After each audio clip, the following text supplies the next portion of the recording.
What's up? Welcome to Project Freelance. My name is Kay Anagonio. If you are new to this podcast, I would like to welcome you. This podcast is for freelancers, entrepreneurs, creators, whatever you do that is in the creative space. I want you to hear this podcast. It is super special to me. I've been doing it for over 2 years, every single Monday. We're on episode like 110, something like that. And the podcast has grown thanks to listeners like you. If you are new to this podcast, hit that subscribe button so you are notified every time we have a new episode, which, by the way, is every Monday morning at 7 a.m. Pacific Standard Time, just in time for your Monday morning commute to work. Yes, I know it's early, but people wake up and they want to start their day with something positive, something insightful. And let me tell you, this podcast episode is extremely insightful. This week, I'm talking to someone that I had the pleasure of working with, and her name is Rubab, and she works for a company called Fakestar USA, and they bring artists from Japan over to America to perform. And I got to work with her and one of the bands she represents called ACME on a tour when I was working with a band called Red Handed Denial up from Toronto, and I got to pick up some extra work working for the band ACME as a videographer and photographer. So I got to work alongside Rubab, and I wanted to have her on this podcast to talk about her journey when she started as a freelancer in the music industry, and now she's working as an agent for Fakestar. So in this episode, we're going to be talking about her journey. We're going to be talking about how she found her worth, how she learned Japanese, and the artists she's gotten to work with, and more. But before we get started, I need to let you know I actually have a book out called No Tracers, An Urban Explorer's Diary, and this book is my gift to you. I would like you to pick up a copy of it at justtheletterk.com/notracers. A link will be down in the description. You see, when I'm not freelancing as a videographer and photographer, I actually explore abandoned places. It is my passion. It is my hobby. I've been doing it since I was a kid, but for the past 4 years, I've actually been documenting it through photos and videos, and I've compiled about, 3,000 photos. So I trimmed those down, and I selected the best photos and the best stories, and I put those into a photography book. And I would love to send you a signed copy. If you guys pick up a copy of the book, you will actually be entered to win a second copy for a friend. So if you guys want not one, but possibly 2 books, pick up a copy of No Tracers, An Urban Explorer's Diary, and you will be entered to win a second book. I will be announcing the winner at the end of this month, so go ahead and pick up a copy and send your receipt over to me on Instagram at kanagonio or at Project Freelance on Instagram, whichever one you want. And also, before we get started, I want to ask you to do me a favor. If you like this episode, please leave a rating. I would like to know what you thought of this. Leave some feedback, and if you leave feedback, I will actually send you a free signed copy of a photo print from one of those abandoned places. So if you like what you hear, please leave some feedback, leave a rating, and other than that, we're going to go ahead and get started. We're going to dive into this episode with Rubab. Rubab, if you would please introduce yourself and what it is that you do as a freelancer to the Project Freelance audience. Hi, my name is Rubab from Fakestar. I'm an agent and a freelancer. Let's talk about how you got into music in the first place. I've always been into music as a fan. I remember growing up, I listened to a lot of Linkin Park. I listened to a lot of alternative rock on the radio, and that's how I got into music as a fan. But it wasn't until high school that I got into Japanese music specifically, and that's pretty much all I do with my job right now. So what was your introduction into Japanese music? Because I'm sure, living in America, you weren't really exposed to that kind of stuff. So tell me what your first intro was to that. I think it was a friend had some photos of some Japanese bands, and I had already been into anime. A lot of my friend circle, we were really into anime in school. So I was kind of exposed to a little bit of Japanese music, the credits that would be on a lot of the TV shows on Cartoon Network. Growing up, all the anime I used to watch, but it wasn't until my friends really introduced me to some bands, and that's when I got into a lot of Japanese bands. So what were some of those bands that you got into? I was really into Deer and Grey and Gazette. Alice 9 was a really big one for me. It was whoever was really, really popular at the time. I also listened to a little bit of MIYAVI, and I wasn't like a huge fan of him, but actually he's one of my biggest clients today, which is like the weirdest feeling. So let's talk about when you got into the music industry. What were the steps you took to actually get into the industry, from being a fan to actually working in it? Yeah, well, I always, used to go to a lot of shows around, the time when I was in college, was especially when Japanese bands like Deer and Grey was pretty much the first one that was really trying to hit the American market. And I remember going to these shows and thinking like, man, I want to do this someday. I want to, I want to be on the tour with these bands. This is like my dream job. But I thought it was always really out of reach. But when I finished college, and I ended up majoring in Japanese. So I was really, really studying like the language, the business culture, especially very heavily focused on the business culture. But unfortunately, when I graduated, it was in the middle of the recession. So there weren't any jobs in my field. And it was pretty much like, go teach English in Japan, which seemed like the lamest thing to me, or stay in the US and really figure out what I want to do and strengthen my job skills. So, I couldn't actually find a full-time job, and that's what led me to start doing freelancing. I got called to start translating for bands at conventions in the US. So I really got my feet wet, volunteering my time and figuring out how to do it like, on site with a lot of these bands. So that was like how I actually got into it as a freelancer. So that's super interesting that you got into like translating for bands. It's kind of like a niche market for, Japanese bands coming over to America, or Japanese, content creators or people that would be at these conventions. So what was that like for you, going from learning Japanese in college to actually speaking it? Was it an easy transition, or did you have like a learning curve when you got out into the field? Because I'm sure that you learned like Japanese for business, but not so much for, maybe not so much as like an interactive communications. So did you have like a learning curve when it came to that?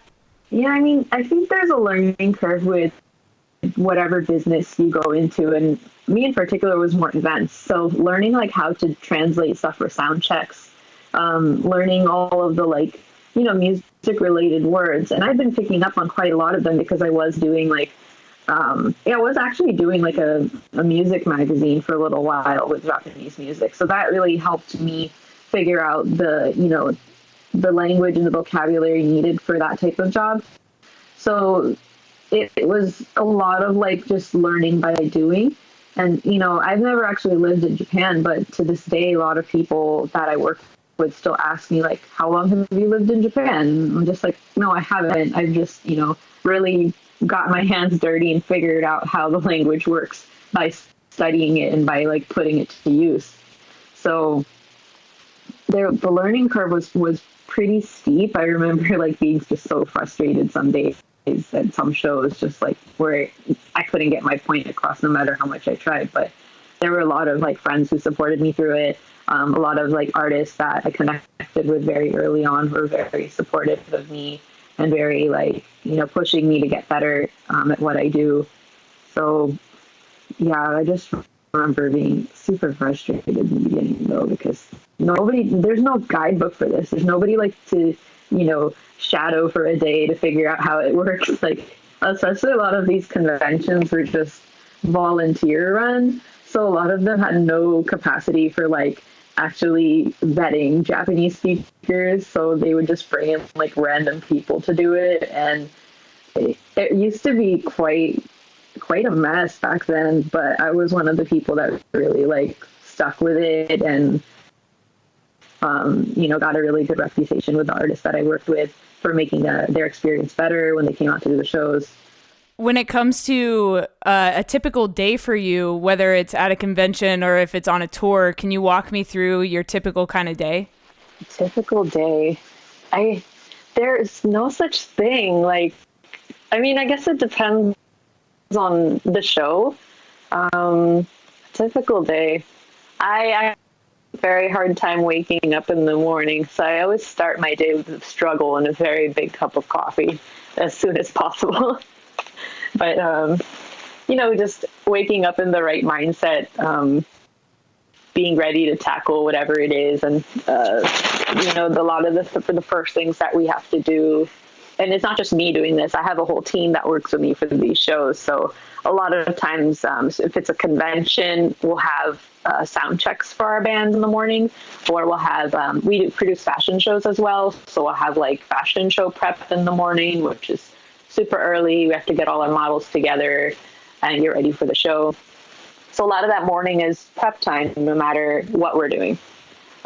If I'm on tour, the morning is, getting together with the team, talking about any like logistical issues we might face for the day, because every location has its own, challenges that we face. So morning is prep time for a lot of things. And then by afternoon, that's when you crack open the Red Bull and get ready for the rest of the day. The day is very long. So yeah, our days will go pretty long because, showbiz, we're performing late at night. So we have all of the show prep to do. All of that happens in the afternoon. Getting ready for doors open, making sure all the merchandise is set up for our artists. There's just so much. I feel like tour is a lot easier because we just have the one artist to focus on, or just the, whoever's performing that day. But when we do the conventions, we have sometimes up to 7 artists, and then fashion designers, and then DJs. So there's always a lot going on. So we tend to separate our team into different things. But me, I tend to oversee everything that's going on. So I'm literally not in one place for an entire hour. I'm constantly moving. So the whole afternoon is dedicated to overseeing and making sure every aspect is running smoothly, that, our autograph sessions are going on time and all of that. And then nighttime is when things get even harder, and we have to make sure somebody fed me that day, because I'll probably forget to eat.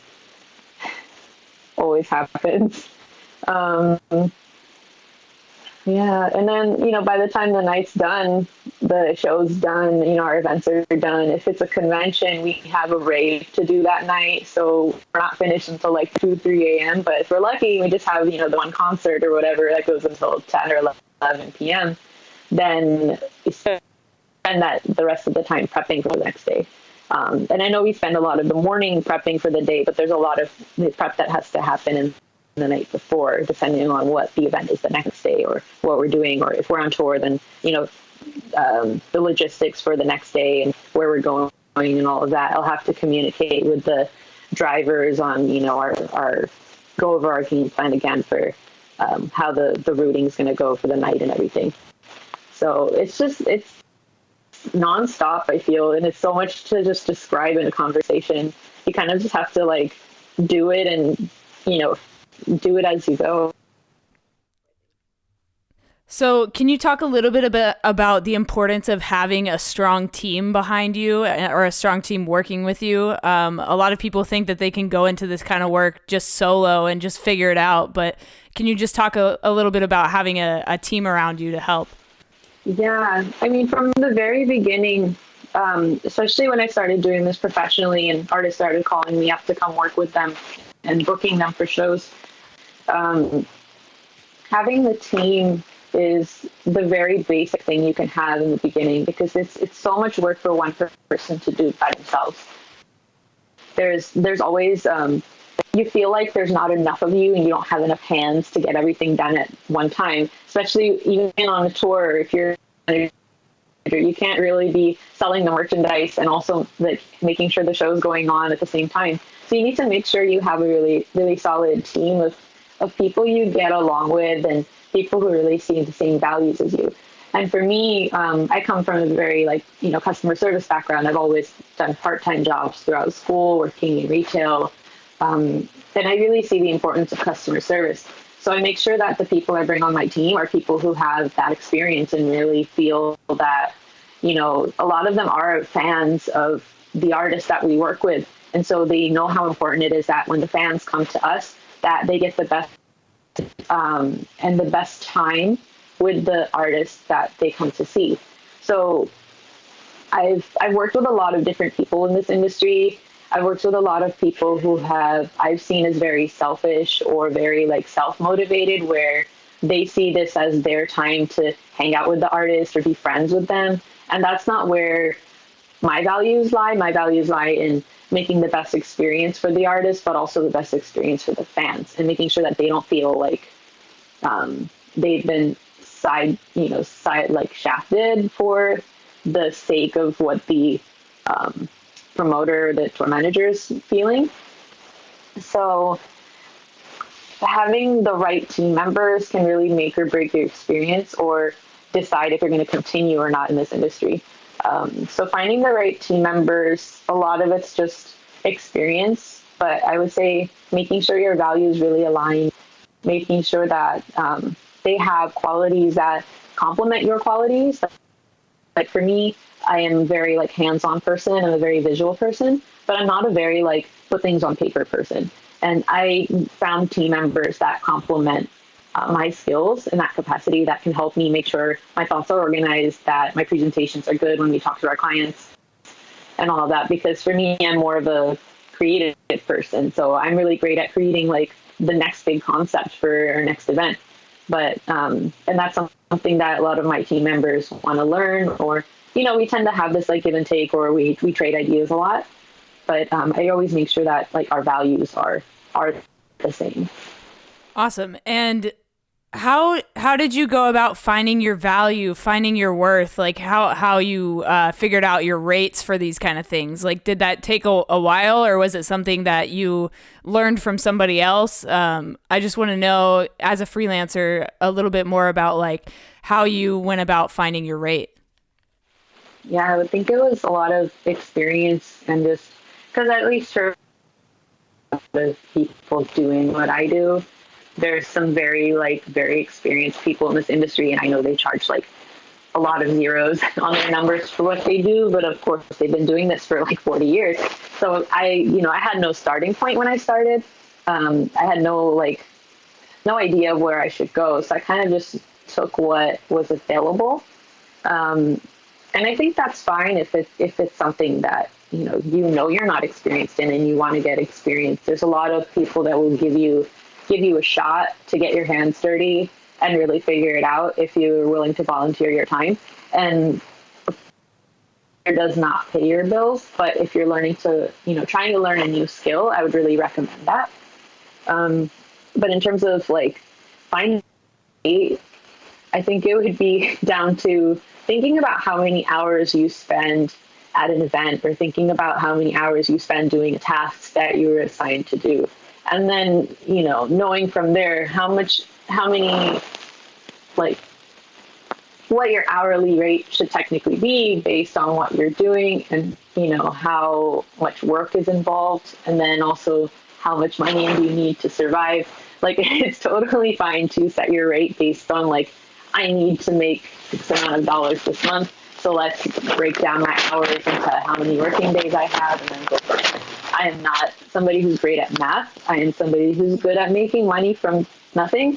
So I tend to calculate a lot of things based on hours, how much time is needed for doing something, how many days is needed for doing something. So for me, if I'm going to a convention, that's 5 days that I need to set aside to do something. So if I don't make a certain amount of money, that really, will tell me if I need to commit my time to doing an event or not. So we get a lot of offers from really small conventions that are looking to bring our talent out, and I have to sit down and look at the numbers. And if it's something like, is this going to be worth 5 days of my time?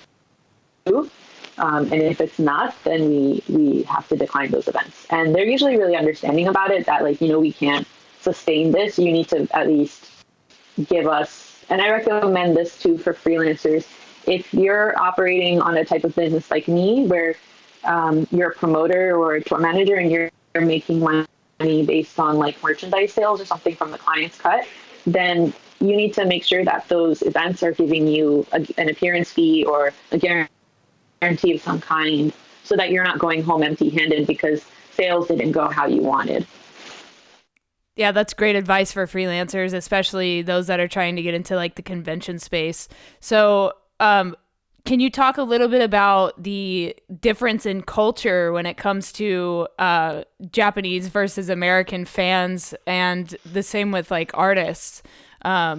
Because I know that like when I was on tour with you, like you had to let me know like some fans don't like their photos taken, things like that, that people might not necessarily know up front. Yeah, like this question actually gets asked a lot with our artists in interviews, and it's more of the like from the artist side, like how do you feel on stage performing in front of Japanese audiences versus American? And that happens a lot, but it never comes to like my side. So it's really interesting that you asked me that.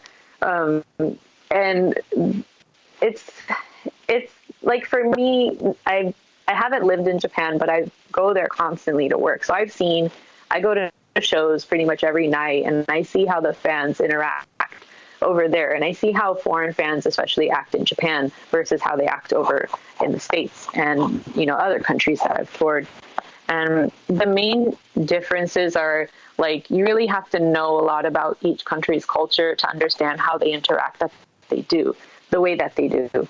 And Japanese fans, like I told you, they don't want to be shown in video. A lot of people are just very private in Japan.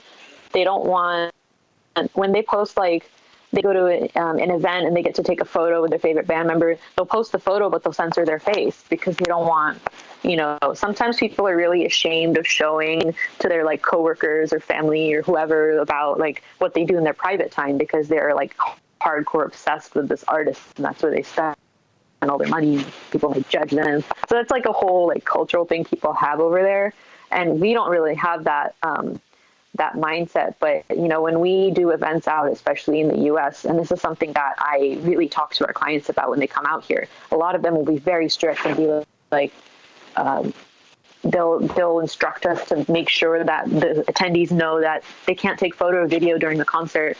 And that's like it's a label thing in Japan, especially. A lot of management don't want unauthorized videos because then they lose the chance to sell DVDs in the future, like concert DVDs. So they have this whole thing about it, but we don't have that overseas. People are very open about taking video whenever. And that's something that we have to educate our clients about. It's like, it's actually, it can be really detrimental if people aren't sharing your stuff on social media. Like you're basically losing out on a lot of promotion. And so there's a lot of like adaptation we have to do to get our artists on board with things like that, let alone the fans. So when we have the fans coming from Japan to come to our shows overseas, a lot of them, have never been overseas. They've never even thought about it until they decided they wanted to go to a concert in America so they can get the chance to meet their favorite artists up close and see them in a smaller capacity show.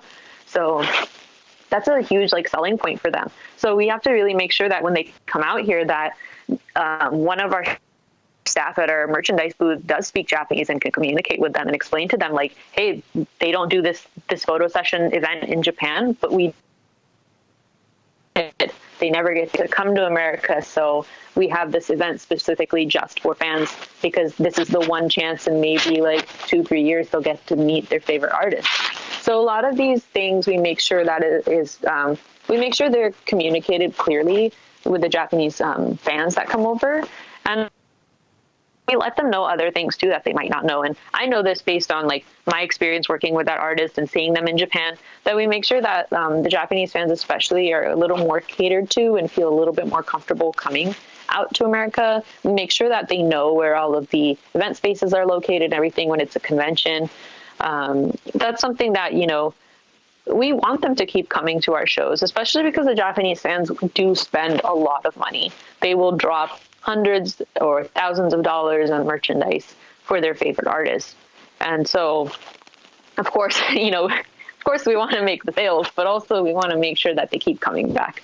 So that's like a really like high point for us. And that's like a major difference is that these Japanese fans are really shy, and they're very like, and it's in their culture. They're too shy to ask outright for things. So we have to make sure that everything is really laid out for them and make sure they're aware of all of the opportunities available to them.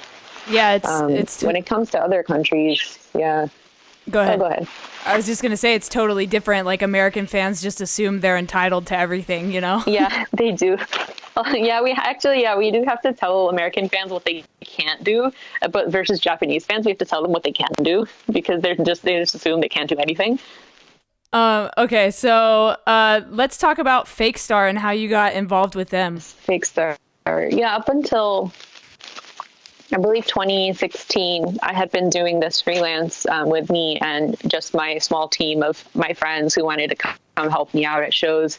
We didn't really have a company name or anything. I had a lot of my business through word of mouth, which is really important in Japan. Your reputation means everything. And I had no website. I had nothing. I was just operating on me doing this as a freelancer. And in 2016, company that I had been working with the president of the company a little bit, which were bringing over artists that he was referring me to because they were a media company in Japan. So they wanted me to open the U.S. branch of the company. So we ended up opening the U.S. branch of Fakestar, and we worked with the Japanese office for a couple of years and we did a side business as well, which we're no longer doing, but, doing the events and artist promotion and management and everything was the main thing for Fakestar. And to this day, we're still doing it. We just separated from the Japan office and we're our own company officially, but we still have like a really strong tie with the Japan head office. And we do cooperate and collaborate on a few projects here and there, but they're doing like a lot of business in the media stuff, and we're strictly doing, artist promotion and events out here in America. But we've also expanded to other countries as well. We're working on Europe and South America. We're also doing events in Canada. So we're kind of just going all over the place beyond what Japan had imagined in the beginning. But yeah, that's how we got involved with Fakestar. And then about the name, a lot of people think the name is very strange, but there's actually like a legendary Japanese band. They were like my favorite like punk band from Japan, but they're called Kuroyume, and they had a very famous song called Fakestar. A lot of artists we work with, they are from the rock scene. They are familiar with what Fakestar is and that it's, a song name. And so a lot of artists are just like, they're like, oh, cool name all the time. But in America, it's kind of like, why is that your name? So it's a very different reaction. So tell me a little bit about going to Japan and working in Japan and what that's like for you. Like, what is that experience like? A lot of time in Japan is scouting talent, because as an expert in this field, I have to know which content to bring over and which content is actually going to work for the overseas market. So when I go to Japan, I go with the mindset of scouting and finding the best content to expose our audience to. So a lot of my work there is just, it's all the boring stuff. It's business meetings and, networking and all of that. But then, at nighttime, I get to go to like all the concerts I want to go to. I'll, go see a lot of new artists. A lot of labels will invite me to shows. A lot of artists I'm friends with or work with will have their shows. And so I'll attend a lot of events and see a lot of different performances. And that's most of my time. It's pretty nonstop. I'll do a lot of business meetings during the day.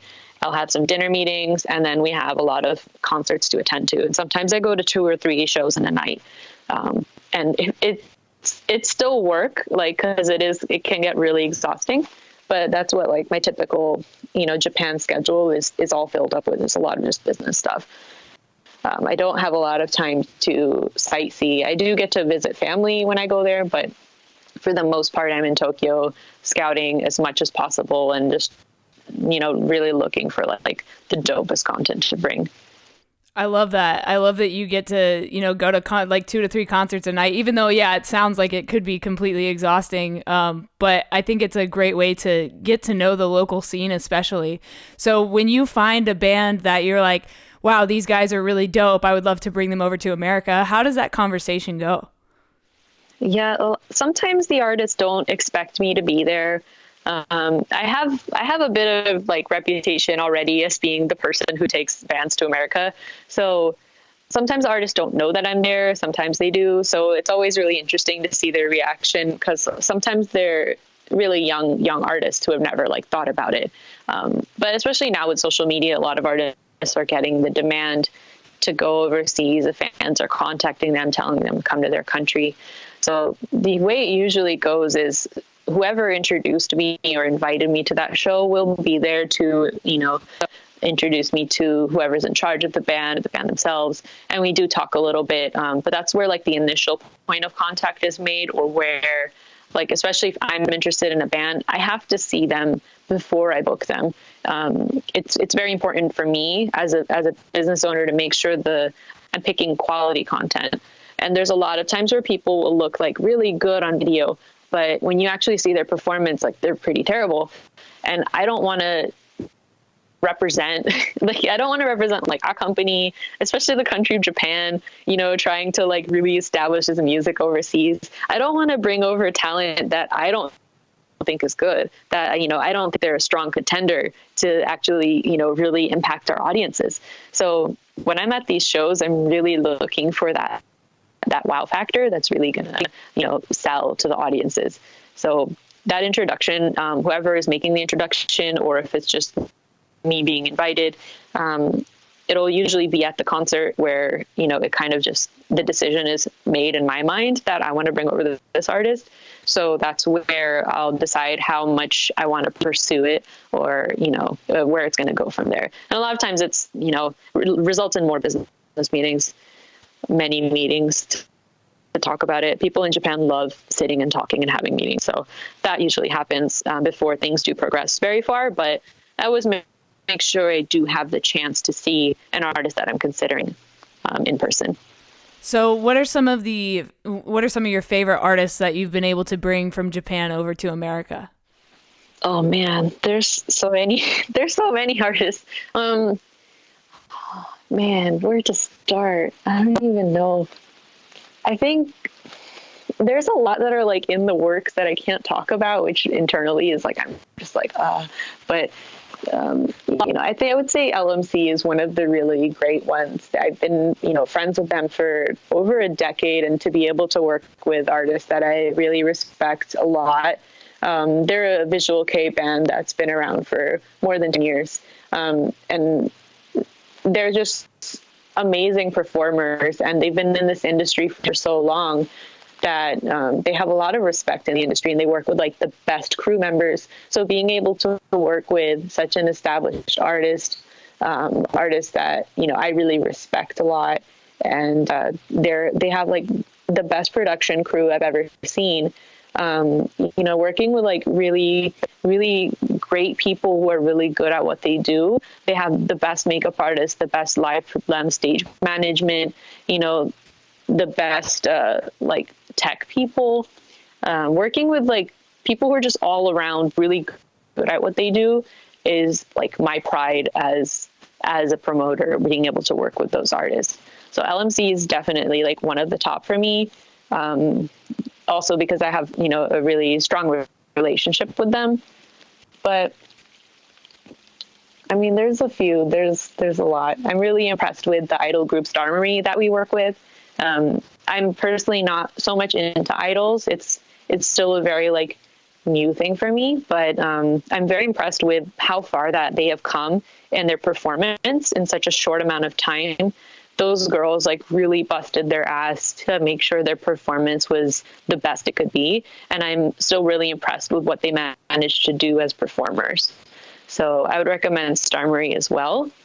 And like being able to work with Teddyloid, he is, a DJ and a sound producer, but he's actually worked on a lot of my favorite music growing up. And I had no idea that he was behind a lot of the sounds that I had loved for so many years. And he is one of the most well-known DJs outside of Japan. He was one of the first like main artists to ever be put on Spotify in Japan. it's always a huge honor to be able to work with him. That's amazing. Yeah, like he's written the YouTube theme song for Japan. Like he's just done so much work as a producer and a sound creator, and he's one of our like favorites to work with, and he always delivers an amazing performance at every rave ever played. Like it gets pretty lit. Yeah, and he's so talented at what he does. So have you done any internships, or have you ever been a mentor for anybody? I had one internship in college, which is so embarrassing. But I did one internship, and it was in college, and it was because I wanted to go to Japan. I really wanted to go, and I grew up as, you know, a Pakistani American. My parents were very strict with me. They wouldn't let me to study abroad or anything like that. So I actually signed up to do a summer internship in Japan for like 2 months. It was like the longest I had ever been away from home. And I went, and it was at the Nagoya Power Company, which made no sense to do. It was like the silliest thing. But for me, I was in college. I was just about to enter my senior year, and I really wanted to go to Japan, and I really wanted to experience the culture in person, right? So I signed up to do this internship, and it really wasn't, the whole internship was like this weird, like, it was this, how to describe, it was like the company wanting to invite foreigners to come experience their company and expose their staff to foreigners. Like, it was just like the weirdest thing. And at the time I was just like, whatever, this seems like it pays a lot of money, let's go. But really what I did was I would ditch work and I would go see concerts. And I have no regrets about it, because that was the time where I really, you know, this was before Google Maps was a thing. This was in 2008. So people were still using flip phones. Like GPS was not a thing really. So I had to really like just hard mode my way through Japan and figure out how to get places by asking for directions with the tiniest amount of Japanese I knew.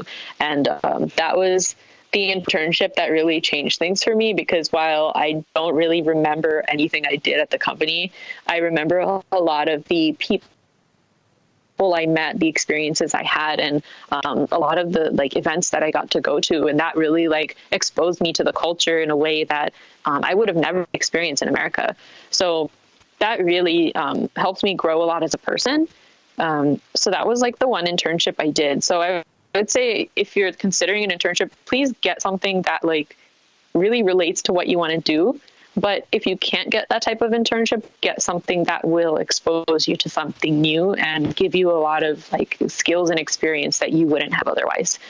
There's always a lot of things you can apply from any field to what you're doing, especially as a freelancer. Like, you really have to have a lot of breadth in what you do, and you have to have a lot of different skills that you might not know.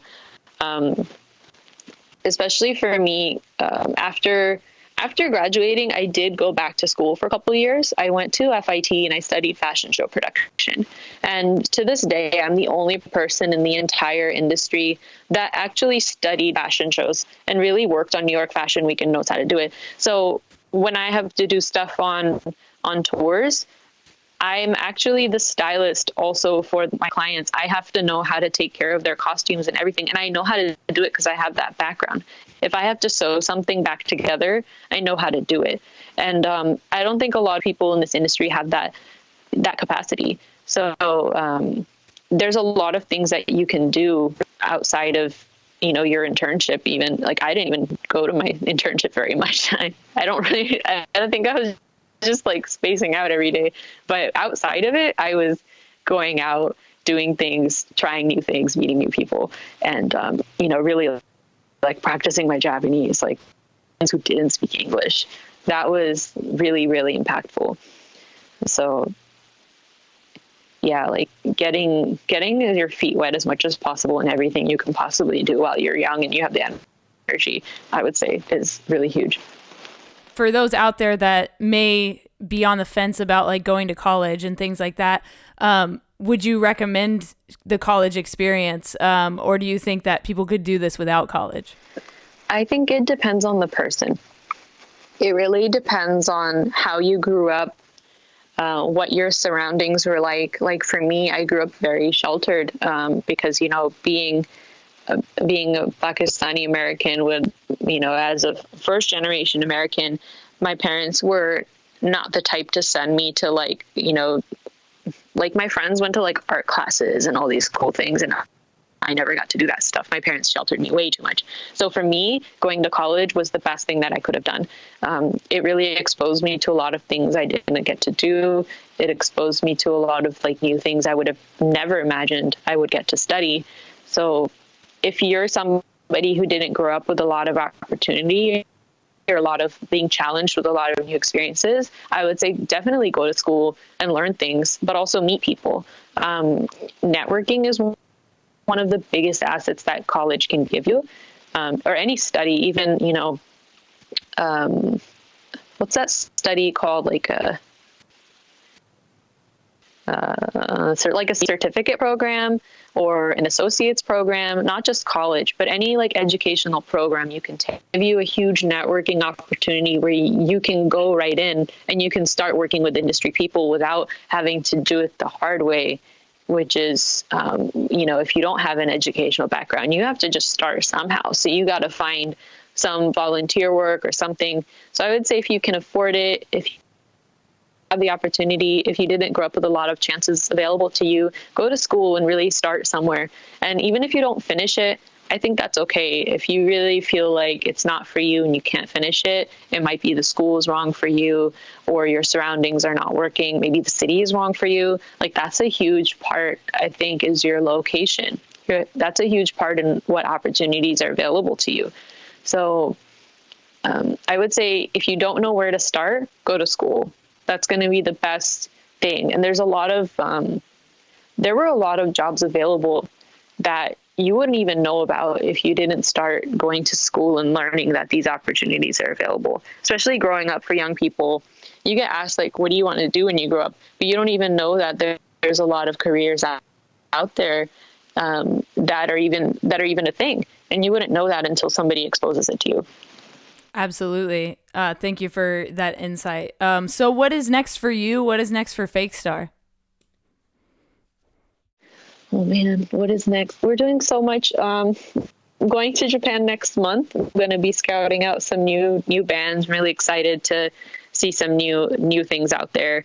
And we have a few shows coming up this spring. We got our first con this year is actually Techo in Pittsburgh, and we're bringing a really great lineup of musical acts. MIYAVI is our headliner. And if you haven't heard of him, you should definitely check him out. His music is fantastic and his guitar skills are unlike any other. And so he's our main headliner for Techo. And we also have a couple other artists playing. We have an artist called Sleepyhead opening for MIYAVI. And then we have Teddyloid performing, who's the artist I talked about earlier.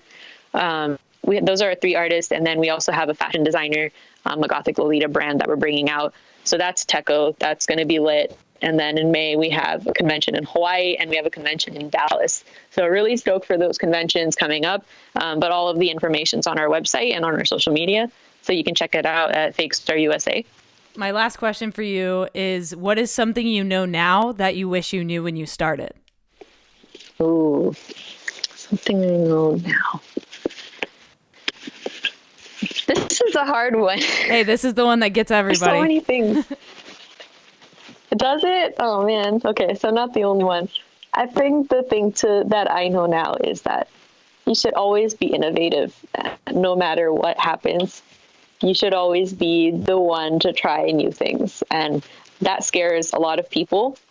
And it's scary to me to this day because you don't know how people are gonna react to what you're doing. But you should always keep people guessing, and you should always be doing the next big thing. Awesome. And if anybody wants to reach out to you, get in touch with you, if they have questions, or maybe if there's, I don't know, a Japanese artist out there that may want to come over to America. I don't know if they're listening to this podcast, but you never know. How would they reach out to you guys? All of our social media for Fakestar is Fakestar USA. And then I have a couple different handles. I have an Instagram and a Twitter. should I drop those, or should I just? Yeah, definitely. Okay. So my personal Twitter is Rubab Rizvi. That's my full name there. And then my Instagram is Glass Machina. But you can also reach out to me on the Fakestar official channels, which are all Fakestar USA on Twitter, Facebook, and Instagram. Awesome. Thank you so much for coming on Project Freelance. I appreciate it.